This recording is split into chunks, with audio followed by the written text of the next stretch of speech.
a scale from 1 to 10, how sad are you this morning? If 10 is extreme sadness and 1 is you're feeling really good about yourself, where would you put yourself this morning? Are you absolutely elated today? Are you number 1? Are you absolutely depressed this morning? You're number 10. Do you have frequent mood swings? Do you know anyone who is like this particular mom who is depressed and she has trouble having enough energy to get out of bed in the morning? She has a hard time finding the energy to meet the needs of her children, to meet the needs of her husband. She just doesn't feel like getting out of bed and doing very much. It's only about a week or so ago, there was an article on Yahoo's website that said that there were 5 million men in the United States who suffer from depression. Maybe you know a man who has been laid off work. And he's having trouble getting up enough energy because of his depression to go look for something else. He feels like he's out of control of his life, and he feels like he's just spiraling downward. And he doesn't have the energy to stop the descent, much less the energy to move back up in the right direction. You may be one of those who suffers from depression. You may know of someone who suffers from depression. It is a condition, an ailment that affects quite a few people. What is depression? Clinical depression is different from having brief mood swings, feelings of sadness or disappointment or frustrations. Everyone has those types of feelings from time to time. There is practically no one who stays on cloud 9 all the time. But these mood swings tend to only last for a brief period of time. They tend to only last for a few days at the most, but clinical depression lasts for days at a time, weeks at a time, months at a time, even years at a time. The demographic that is affected by depression the most are those people between the ages of 25 and 45. Women seem to be affected by depression the most, or at least they're the ones who are the most willing to talk about it. But in recent years, the rate of depression among teenagers is going up. Depression does not affect, however, just the people who are experiencing it. Think about that mom who doesn't have the energy to get out of bed and how her depression that she's feeling affects her children who depend on her. How her depression is affecting her husband who needs her in various ways. So our depression doesn't just affect us. It affects the people around us. Think about the man who has been laid off, who doesn't have a job, and who has depression to the extent that he can't get out and go find a job. Now, if he's married, obviously that's going to affect other people, but even if he's single, his inability to get out and find a job and to work and to be productive affects society at large. It affects our society and the society's ability to be productive. So depression doesn't just affect one person. It affects the people around us, people who depend on us. But again, depression is distinguished from normal mood swings. When you're sad or you're disappointed, your self-esteem is usually attacked. A couple of people I voted for on Tuesday didn't get elected. My football team yesterday lost. Those things, however, don't rise to the level of depression because it doesn't affect my self-esteem. It doesn't affect what I think about myself and what I think about my own future and my own ability to be productive. Generally, if you express your feelings, your sadness, rather through crying or through talking to other people, someone, and you receive support, then you start feeling better. That is those brief mood swings that we all have. But when you suffer from depression, you don't get over it so quickly. What are some causes of depression? What is it that throws us into these states of mind that are negative that can last for long periods of time? Well, we've got three major areas, three major causes of depression. One of them is reactive, what's called reactive depression. This is negative thoughts that are brought about, affected, caused by external circumstances. And our bodies, our minds are reacting to them. For example, anger or rejection, like if we get laid off or we get fired. Feelings of failure, divorce or abuse by someone that we love, we thought loved us, that can cause us to feel depression. Feelings of fear, feelings of futility. That is, you think what I've done has caused something bad to happen and it's never going to get any better. It's the mindset that thinks, well, there is no light at the end of the tunnel.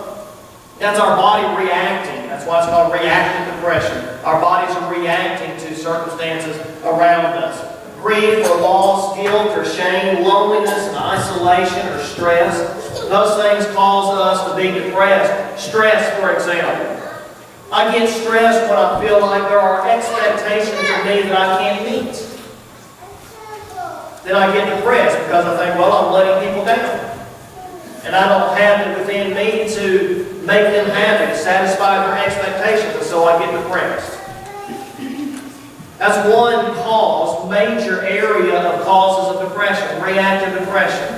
Well, another area is medical or biological factors that cause depression. What are some areas that cause that? Well, there are some people who seem to be predisposed, maybe genetically, but predisposed to depression. Maybe it runs in the family.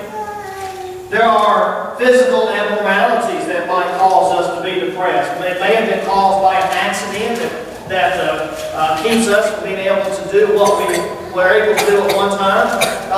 The movie that came out, I think it was last fall, called Dolphin's Tale. The girls wanted to go see that movie, and in Dolphin's Tale, there's a young man who served in the military, and he was a swimmer. He was an award-winning swimmer, but when he was in the military, his legs got injured. I believe one of them had to be amputated, if I remember correctly, and that caused him to be depressed. Well, is there anything you can do about getting your leg back? Well, not in this situation. It's a medical factor that causes depression. Hormone fluctuations obviously cause depression. Irregularities in other chemicals in our bodies can cause us to be depressed. Vitamin B12 deficiency, iron deficiencies. A lack of sunlight called SAS, seasonal affective disorder. When we lived in Romania, from December through February, we very often did not have sunshine. And Rachel in particular was affected. Now she didn't fall into a state that we would call depression. But her mindset and her mood was clearly affected by not having any sunlight. And so there are some people that are affected mentally and physically because of overcast skies. My sister lived in Pittsburgh, Pennsylvania for several years. And she counted the number of days that they had sunlight during the wintertime. Because most of the time they did not. And so there are external circumstances that cause us to be depressed. A recent stroke or heart attack survivor frequently experiences depression. Then, of course, prescription drugs as well as illegal drugs. If they are depressants, then they have an impact on our mindset, our mood, our ability to think positively and optimistically. And then, of course, there are spiritual causes that can affect our mental outlook, that can cause depression. For example, David talked about having secret sins in Psalms 38 and Psalms 51 that weigh on our hearts because we know we're guilty. Maybe it's that we've sinned against an individual and we've never apologized to them. They don't know that we've done it perhaps, but we know we've done it. And we're depressed because of it, because we've got that hanging over us. We may be depressed because of other people and their behavior. For example, Nehemiah. Nehemiah chapters 1 and 2. When Nehemiah heard about his hometown of Jerusalem, he was in Persia, and when he heard about the walls of his hometown Jerusalem being destroyed, and that meant that the city of Jerusalem was vulnerable to enemy attack, he was depressed. And he knew that it was in that situation because of the sins of his people. And Nehemiah was depressed and he wept over it. Job was depressed because of his own faithfulness. He was being attacked by Satan, not because of the sins that he had committed, but because of his righteousness. And Satan attacked him. God allowed it to happen. Job didn't know what was going on behind the scenes, but Job was depressed. And in Job chapter 3, Job says, I wish I'd never been born. Have you ever felt that way because you've been so depressed? And then Elijah felt alone because he saw so many of his fellow Israelites who were worshiping false gods, who were worshiping idols, and it depressed him. And he felt like he was the only one that was faithful to God. And so there are some spiritual causes of depression as well. Before we get into the recipe for dealing with depression, I want to point out some myths about depression. Because I think a lot of us have a mistaken view of what depression is or what it is not. And this comes from a brother in Christ who himself suffered from depression all of his life. First of all, depression is not sinful. If we suffer from depression, we don't necessarily need to think that we're sinning when we feel that way. And we need to be careful that we don't look at people who suffer from depression as if they are sinners. Because as I've already pointed out, Elijah was not sinful against God, and yet he was depressed. Job was not sinning against God, and yet he was depressed. So depression is not inherently sinful. Second of all, depression is not necessarily a lack of faith. We ought to be careful if we see that somebody is experiencing depression. We ought to be careful that we don't convey to them the idea that the reason why you're feeling this way is because you don't have any faith in God. Or maybe you don't have enough faith in God. Because that might not be the case. When we go through all of these myths here that I'm going to point out, the one thing that we see here is that people who suffer from depression cannot be pigeonholed. Because they suffer from depression for different reasons, different causes, and therefore the solution is going to be different depending on that particular person. Number three, some people say, well, depression can be cured by becoming more spiritual. And that might not be the case. If it's a physical problem, becoming more spiritual may not help. If it's a medical problem, becoming spiritual may not help. Clearly, if it's a spiritual problem, then we need to deal with it in a spiritual way. But again, that doesn't answer all of the causes. And it's not the solution to everything. Depression is something that you can end. Well, that's a myth. All of us have things that we struggle with and will struggle with throughout our lives. If somebody is recovering from alcoholism, they may very well not be able to just sit down a bottle and never think about it again, never be tempted with it again. Now, they may never drink again, but that doesn't mean they're not tempted to.